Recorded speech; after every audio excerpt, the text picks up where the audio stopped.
Magandang araw po. Ito po ang aking printer. Dito sa 888 Bacolod. Ito po ang printer head area.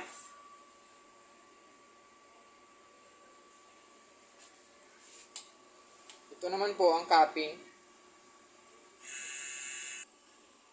Head clean.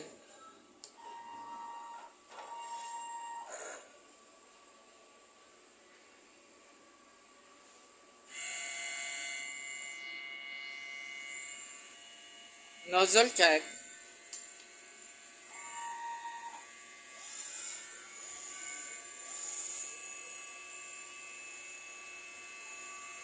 Ito naman po ang output ng aking nozzle check.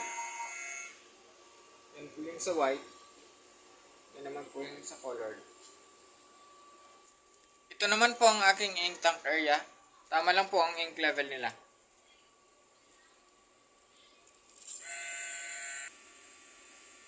Ito naman po ang waste tank. Nalinis ito noong Saturday.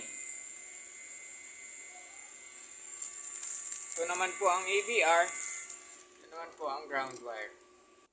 Ito naman po ang aking mga consumables. Ito naman po ang aking consumables monitoring.